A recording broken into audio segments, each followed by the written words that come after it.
વલસાડ પુરવઠા વિભાગમાં પૈસાની ઉચાપતની ફરિયાદ બાદ વલસાડ સિટી પોલીસે નવસારી જેલમાંથી કોમ્પ્યુટર ઓપરેટર અને મહિલાની ટ્રાન્સફર વોરંટ વડે કબજો મેળવી કોર્ટમાં રજૂ કરતા 4 દિવસના રિમાન્ડ મેળવી તપાસ હાથ ધરી। વલસાડ કલેક્ટર કચેરી ખાતે આવેલી પુરવઠા વિભાગ કચેરીમાં આઉટસોર્સ કામદાર તરીકે કોમ્પ્યુટર ઓપરેટર ફરજ બજાવતા હતા।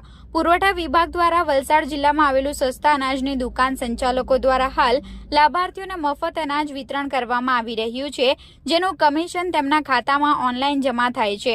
પુરવઠા અધિકારીની જાણ બહાર વલસાડની 53 જેટલી એફપીએસ સંચાલકોને આપવામાં આવેલું કમિશન કોમ્પ્યુટર ઓપરેટર તેના ખાતામાં અને તેના પરિવારના સભ્યોના ખાતામાં જમા કરાવી કુલ 40 લાખથી વધુની ઉચાપત કરી છે। નવસારી પુરવઠા વિભાગે સમગ્ર કૌભાંડનો પર્દાફાશ કરતા વલસાડ પુરવઠા વિભાગે ચેકિંગ કરતા સમગ્ર મામલો પ્રકાશમાં આવ્યો છે, જેને લઈ વલસાડ પુરવઠા વિભાગે આઉટસોર્સના કોમ્પ્યુટર ઓપરેટર સહિત 4 વ્યક્તિઓ સામે છેતરપિંડીની વલસાડ સિટી પોલીસ મથકે ફરિયાદ નોંધાવી હતી। આજે વલસાડ સિટી પોલીસે નવસારી જેલમાંથી કોમ્પ્યુટર ઓપરેટર અને એક મહિલાની ટ્રાન્સફર વોરંટ વડે કબજો મેળવી વલસાડ કોર્ટમાંથી આરોપીના 4 દિવસના રિમાન્ડ મેળવી આગળની તપાસ હાથ ધરી છે।